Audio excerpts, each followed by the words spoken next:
2025 has been a weird year for Asia Pacific for a couple of reasons. For one, all 4 leagues have been condensed back down to one league with 3 separate subdivisions, with South Korea and Japan combining to create APAC North. While it does make sense logistically to return to something akin to the APAC North, APAC South system we had back when ESL was running the show, I feel it kind of deprives lesser teams and regions a chance to grow and develop on the international scene. But what made it more difficult is that there were multiple teams across all 3 subdivisions that fielded import squads, i.e. more than half the players came from overseas rather than homegrown talent. But we'll get to that later. Despite the challenges ahead of them, the APL actually has 6 representatives at the Six Invitational, the most of any region. And what's more, all subdivisions have at least one team competing in Paris, which makes me incredibly happy. But despite the most attendees at SI 2026, can any of them make a legitimate claim for the region's first ever hammer or land trophy? Well, if anyone has the best shot at a world title, it would have to be Weibo Gaming. Undeniably the most consistent APL roster throughout the entire season, as well as the winners of the APL regional finals. Weibo has emerged as the front-running team to carry the burden of an entire region on their shoulders.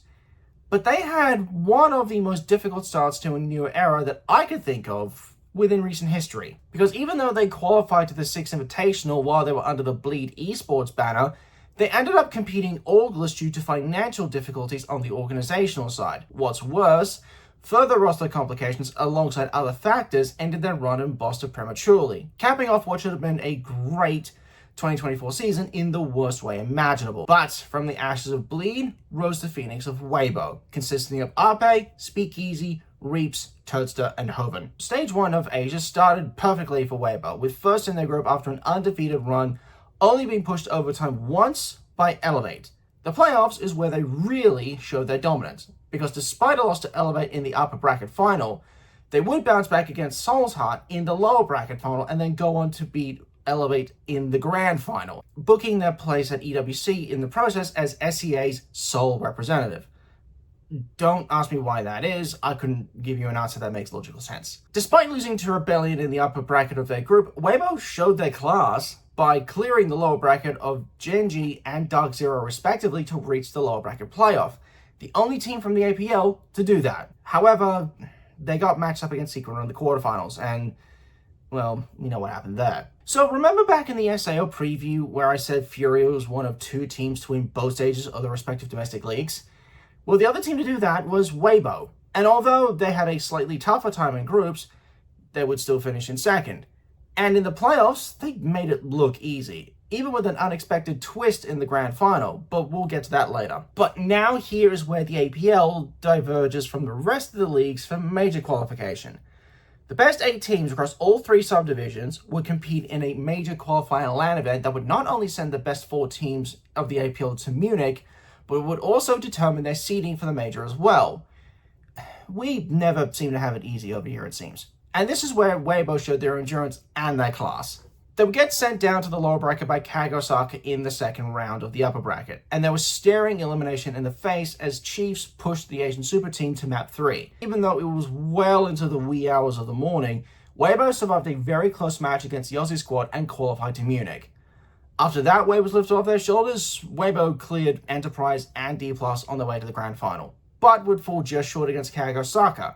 Still, they were going to Munich as the second seed. Even with a slow start to their Munich campaign with a 7-5 loss to Enterprise, Weibo actually got the closest of all APL squads to progressing to the playoffs, with wins over NIP and Shopify Rebellion. But they couldn't close it out against either Team Secret or G2, missing out on APAC's first major playoff since 2023. So close. Weibo would end 2025 on a high with a regional finals win without dropping a series and beating Elevate twice. It would be fair to say that Weibo easily had the best and most consistent season of all of APAC. Consistently top of their league, regular LAN appearances, both domestic and international, and on the cusp of playing in front of a crowd in Munich. And they should be going into Paris feeling way better than they did 12 months ago. A much more stable roster and organization, a solid support staff behind them, and all the momentum you could need. But the problem is Asia Pacific as a whole, and I'll explain it in more detail at the end. But the gist of it is, the best in APAC is only mid-table to the rest of the world. I so desperately want APAC to be able to match it with the best on equal footing, and Weibo certainly feels like our best shot to do it. But even so, I do not feel confident they will go far in Paris. Moving over to a team that has, in one form or another, been a regular appearance at the Six Invitational, BNK FearX. But unlike previous years, this roster actually feels like it has some bite to it, taking the greatest hits from that go to Weibo Gaming roster and bringing them under the FearX banner. Coded and Woogieman would reunite with former teammate Rin alongside Mephi and Good Boy for the 2025 season. And you know something? It bore fruit almost immediately with a quarterfinals berth and reload, eventually losing out to KAG Osaka 2-1. They would carry that momentum into Stage 1 of APAC North with a near-flawless group stage, and taking the top spot by some margin. The only game they would drop was a close 7-4 against Kinetro. They would do one better in the playoff bracket and go flawless, not dropping a map in 3 games to win Stage 1, booking their ticket to Riyadh in the process. However, this is where things will go down like a lead balloon for FearX. Or to put it another way, for those who don't understand metaphors, it went completely to shit. Not only would they get eliminated from EWC in straight sets without even putting up any kind of resistance, but they would not even make it to the APL major qualifier in October after losing 2 straight matches in the Stage 2 playoffs, even though they had secured a top 2 spot in groups. To going from the highs of winning Stage 1 and qualifying for the EWC to not even coming close to qualifying for Munich when you only had to win 1 best of 3, I'm struggling to comprehend how FearX let that happen, which made their regional finals tilt all the more important, because if they do not finish high enough, then they'd have to go through the last chance qualifier to even have a chance to compete at SI. However, things started badly when they lost to Elevate 2-1 in the upper bracket. But because Enterprise lost 2-0 to Weibo in the same round, FearX were given a lifeline by being placed further along the lower bracket. The match that would determine who qualified for the Six Invitational was set between FearX and the Chiefs. And much to the chagrin of every Aussie fan watching, FearX would clean up shop 2-0, only dropping 3 rounds out of 17. They would ultimately lose to FearX in the lower bracket final, but they had done it. They qualified to the Six Invitational by the skin of their teeth. I'll be honest with you, I'm a little bit concerned for FearX because we don't know which one we're going to get. If we get the same one that took Stage 1 of APAC North by the scruff of their neck and made it their own, then the South Korean squad has a chance of making a pretty solid run in playoffs. But if we get the one that bombed out into the Stage 2 playoff bracket, then they're going to be an early plane ride home. On their day, they can match it with the best. We saw it with their top 8 at Reload. But they have got to show up. They have to be there both physically and mentally. If they don't lock in from day 1, then I'm sorry to FearX fans, but I foresee an early exit from SI. So far, we've had a team from Southeast Asia and APAC North. But worry not, Aussie fans, for we too have a representative competing at SI. Enterprise Esports, built from the best of OCE's vast free agency pool, Coach Mingoran and IGL Fisher Guy may very well have put together one of the most potent rosters in recent OCE comp history. However, how they got there was not exactly smooth sailing. Originally consisting of Fisher Guy, Tuhan, Bapan, Relays, and Killerman, and going under the banner of Antic Odium, this roster's 2025 season actually starts in a place we haven't been to yet during any other regional breakdown. Challenger Series. Yes, out of the 20 teams that qualified to the Six Invitational for 2026, 2 of them came up from the Challenger Series. As for AXO, they barely broke a sweat during either groups or playoffs, even though they announced just before the grand finals that they were seeking new representation, which was sudden. But that didn't stop the now orgless roster, as they were placed first in the Challenger Series and earned their place in the Oceanic subdivision. And the cherry on top, they found their new home in Enterprise just before Stage 1 began. There was a lot of expectation about this roster going into Stage 1, given both the coach and the players on this team, and they wouldn't disappoint, with first place in the group stage and an easy path to first overall in the playoff bracket, beating out Gaming Gladiators' experimental import roster in the upper bracket final along the way. It is also worth pointing out here that Killerman had to step away from the roster due to personal reasons just before the playoffs were set to begin, so Player was brought in as his replacement. So for EP to win as convincingly as they did with that sudden a player swap just blows my mind. But their EWC debut was less than stellar, being eliminated from groups in straight sets. However, it was the maiden international LAN appearance for 4 out of the 5 guys.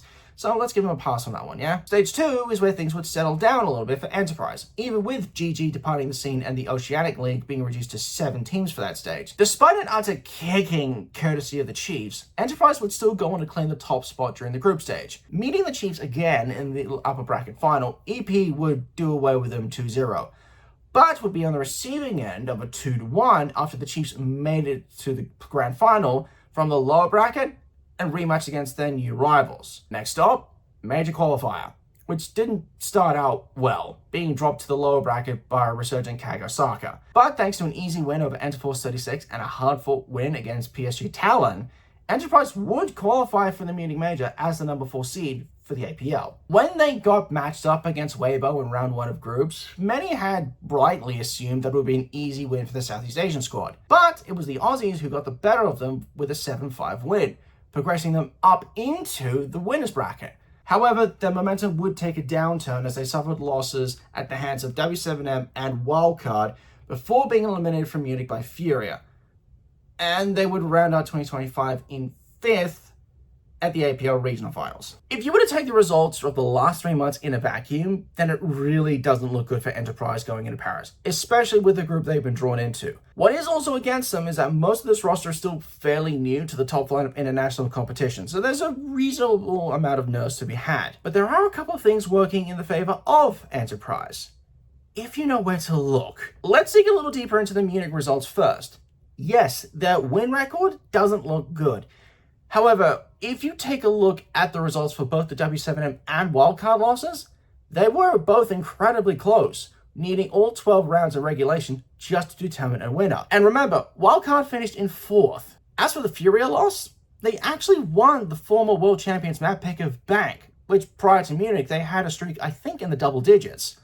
So they have shown they can mix it up with the best of them on their day. But there might be something else at play here. Something I'm going to refer to as the Bliss effect. If you look back at Team Bliss's run of 2023 and SI 2024, you'll notice a similar pattern to Enterprise in 2025.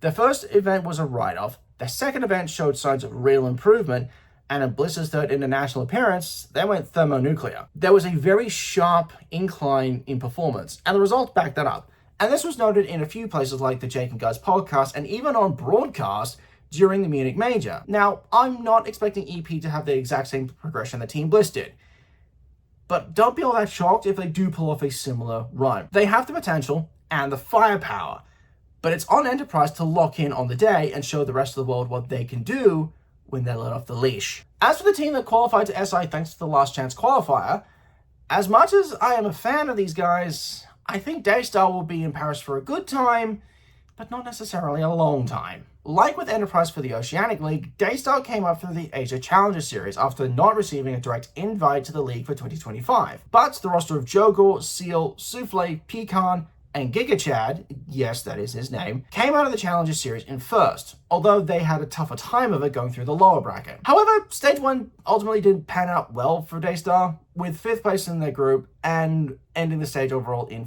4th. But you could chalk that up to not only how stacked the Asia League was in general, but also the presence of Elevate's import roster disturbing the delicate balance. However, Daystar persevered into Stage 2, benching GigaChad and bringing in Azuki off the bench to join the starting 5. And while there was a slight improvement in groups with 4th place, finishing ahead of Souls Heart Esports, it was the playoffs where the fruits of their labors would see the light of day. Despite being sent down to the lower bracket by Souls Heart, Daystar bounced back pretty quickly with a 2-0 win against Fury, pushing them one step closer to the APL Major Qualifier.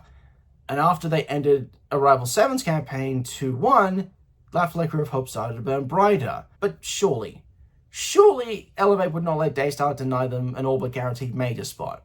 Right? In one of the best ways possible, Daystar proved that import players can't beat homegrown talent when it matters, qualifying for the APL Major Qualifier alongside Weibo. Unfortunately, their stay in Melbourne was short-lived, as they were eliminated in straight sets, ending their 2025 season then and there, as they did not qualify for the regional finals. But they still had the LCQ to compete in, which they earned a direct invite to thanks to them being the best placed Asia squad on the global ladder. And you know what?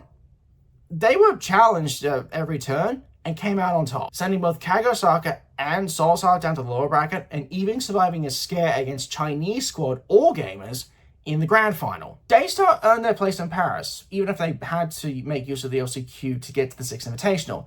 They had a very good second half of the year, especially beating a full import roster, which is no small feat, I might add. And having cast their first 2 games in the LCQ, I can confidently proclaim that they are ready for the big time. However, even with them overcoming the best of Asia and Japan on their day, I do have questions about whether or not they can throw up a surprise result for us. They don't really have an X Factor who can step up in big moments.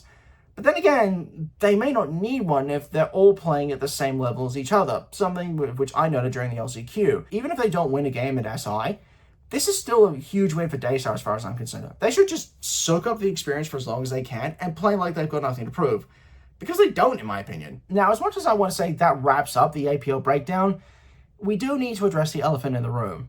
Or in this case, elephants. I had been debating whether to put these 2 teams in my breakdown series, because while they competed in 2 separate subdivisions of the APL, they are import rosters. This sparks serious controversy among the fan base about how fair this was, and there was even a call to have a rule put in place that limits how many out-of-region players a team could have. The jury's still out on whether or not it is a good idea, but it would at least make things more fair. But seeing as that rule has not been implemented yet, I have decided to put Elevate and Daystar here. Still within the APL because they did play within the APL for the whole season, but separate from the rest. And I'll explain why both of these teams have their own reasons for going full import. Let's talk about Elevate first, because they are the more prevalent case. Prior to 2025, they were fielding one of the more exciting but inconsistent rosters for Southeast Asia, which included a brief appearance at the Montreal Major. But after they failed to qualify for the Six Invitational in Boston, Elevate management released the entire roster and returned a month later with a full Brazilian lineup and coach. This is despite the fact that Southeast Asia has arguably one of the healthiest player bases in APAC. I'll let that one sink in for a bit. Nevertheless, Elevate's new roster originally consisted of Psycho, Ion, Romeo, Naka, and Semper, with former Liquid coach Hugzord flying over as well. And we got our first taste of this imposter roster at Reload, where they actually did surprisingly well for a new 5-stack that had been together for less than 3 months, finishing in the top 8 after losing to Wildcard in the quarterfinals. But that clearly wasn't good enough. So just before stage 1, they drop Semper and bring on former Keystars entry fragger Stemp. Jeez, give someone a chance to cook before you burn them. Semper was only on the squad for a month before he got tossed. Stage 1 of their new region started, shall we say, not well. 3rd place in the group stage behind Weibo Gaming and Team Orchid with more losses than wins. Elevate would make it to the grand final through the upper bracket, beating teams like Fury, Orchid, and Weibo Gaming to get there, but they would not win a map in the upper bracket final rematch against Weibo, missing out on qualifying for EWC. During the mid-season transfer window, Elevate go back to the drawing board and the talent pool. Again, this time dropping Naka and Romeo. It was here the final form of Elevate would take shape. Psycho, Ion, Stemp, Raps, and Resets. And to start with, it worked out well for him, with first place in groups following an undefeated run, even beating Weibo Gaming quite comfortably. And they would bring their momentum into playoffs with a crushing 2-0 over Soul's Heart in the upper bracket. But this is where things really come apart. First comes the close defeat to Weibo in the upper bracket final, and then there was Daystar breaking their backs in the lower bracket final, right on the precipice of booking the spot at the APL Major Qualifier, and they shank it. Elevate would come back for vengeance for the APL Regional Finals, which they needed to do well in to confirm their place at SI. And they nearly flubbed it at the beginning with a very close 2-1 win over FearX. The first 2 maps went to overtime, and it wasn't until the last map where Elevate really flexed their muscles. They would get sent down to the lower bracket final by Weibo 2-0, win over FearX for the second time, to reach the grand final, and would lose to Weibo again in the grand final. I think Elevate are heading to Paris with a bit of a chip on their shoulder, not only looking for retribution for their lack of an international appearance, but also vindication. They had to face a whole year of vitriol for the fact that they were a full Brazilian squad playing the APL and not being the dominant force people were expecting them to be. The fact they failed to qualify for EWC and the APL Magic Qualifier by 1 slot, both times, and losing to SEA squads convincingly on both occasions, has to be humbling for him, especially for Psycho, who is a former world champion. In a perfect world, they should clear the group stage with little effort. but we do not live in a perfect world. As for Dplus and APAC North, who also brought a full import squad, they are also seeking vindication at SI. However, unlike Elevate, who chose to go full import despite a wealth of players available, Dplus's situation is a bit more forgivable. January 2025 saw Dplus drop their formal roster of Coded, Demali, Ensang, and Woogieman, two of which found themselves over at FearX of 2025 and beyond. But Dplus went for a month without revealing what their new roster would look like, until just after SI. When it was revealed, they would also import a full Brazilian roster, consisting of Bullet, Falls, Levy, Nears, and Mitty, who joined the starting five as a player, while PJH returned to Dplus as the new coach. Why? Well, it's simple. The player base in South Korea is lacking compared to other regions and other esports. There is a whole host of reasons for this, which is the subject of another video I might do in the near future. Getting back on topic, Dplus would debut their new roster at Stage 1 of APAC North, where they actually did fairly decently, even though they would miss out on EWC qualification. They secured a top 2 spot during the group stage, earning them their first round bye in the playoffs, which saw them match up against Japanese squad Scars, who they cleared easily. But then they came up against FearX in the upper bracket final, and get utterly schooled 2-0 despite the first map going to overtime. Facing Scars again for the second time in the lower bracket final, Dplus survived the first map scared to reverse sweep the Japanese squad, but they couldn't repeat the same trick in the grand final against FearX, who beat them in almost the exact scoreline from the upper bracket final. Stage 2 is where things get rather interesting, because even though they only got third in the group stage, forcing them to play through the entire playoff bracket, they would clear the upper bracket in what might be the most dominant showing I have seen in the APL, losing only 34 rounds across 8 maps. And let me make this clear, Dplus did not drop a single map during that entire run. What? They would even send FearX, the winners of Stage 1, down to the lower bracket with ease. They, alongside Kagosaka, PSG Talent, and Enterforce 36, would travel to Melbourne to compete in the APL Major Qualifier for a spot in Munich as part of the APL teams competing for Major Glory. And although they made the top 4 with ease, they couldn't match up against a renewed Kagosaka and Weibo Gaming. As the third seed for the APL, Dplus looked to have a rough time of it when they got matched up against Fury in the first round of the Swiss phase. However, they would actually be the ones to snap Fury's win streak on bank with a very close 8-7 win. But after that, they struggled to put up the same fight against Team Falcons, FaZe Clan, and G2, ending their Munich Major campaign in the second round of eliminations. Because of a quirk in the qualification format for the regional finals, that only took group stage results into account and not overall results, which is rather odd, Dplus would not compete in the APL regional finals, but the results still mattered for them because they were mathematically still in the hunt for a spot at SI, thanks to their Munich Major result. And thanks to a bit of luck, Dplus retained the top 11 spot and qualified to Paris. Just. The fact that Dplus did something Elevate couldn't do and were able to compete at Munich should give this roster some validation. And APAC North arguably got more and more competitive as 2025 got on. And Dplus, I think, was both a beneficiary and a reason for it.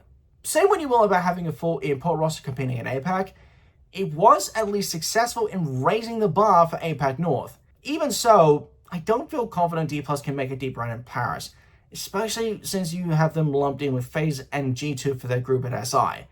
They might get lucky and make it into the playoffs, but I don't think they'll go any further than round 1. It's clear that Asia Pacific is slowly getting more and more competitive compared to the rest of the world, and we've seen what they can do when they lock in. But the problem is, until we are truly competing on equal footing with the rest of the regions, we are perpetually going to fall short. That said, we have seen some bright spots across all 3 subdivisions. FearX was able to bounce back from their hard Stage 2 performance and get third at regional finals. Weibo has been stupidly consistent all year and nearly made the playoffs in Munich. Enterprise looked enticing going into Paris, and Daystar is actually staking their claim in Asia. Even the import rosters of Elevate and Dplus had to earn their spot at SI, which is better than you think. I still don't think we as a region are truly ready to make a legitimate claim for the hammer this year, but we are close. That's it for the APL's contingent to SI this year. Is there any team you think has a shot of surpassing expectations at Paris? Hit me up in the comments below. If you enjoyed the video, feel free to like it, subscribe to this channel, and turn on notifications. And with that, we come to the end of the Six Invitational Regional Breakdowns for 2026. You may have noticed that there is a slightly different angle for my videos, and I do have an explanation for this. My last two videos for 2025, the Munich Major Preview and APL Regional Finals Preview, had to be scrapped because my PC's recording software was glitching out and I couldn't record the footage properly. So for the time being, I've had to resort to recording videos on my phone and transferring them over to my PC for editing. Hopefully this is only temporary and I can resume normal recording processes sometime during the year. But this is my reality for the next few months until I can get my hands on a new PC. But until next time, operators, this is your resident Silverwolf signing off.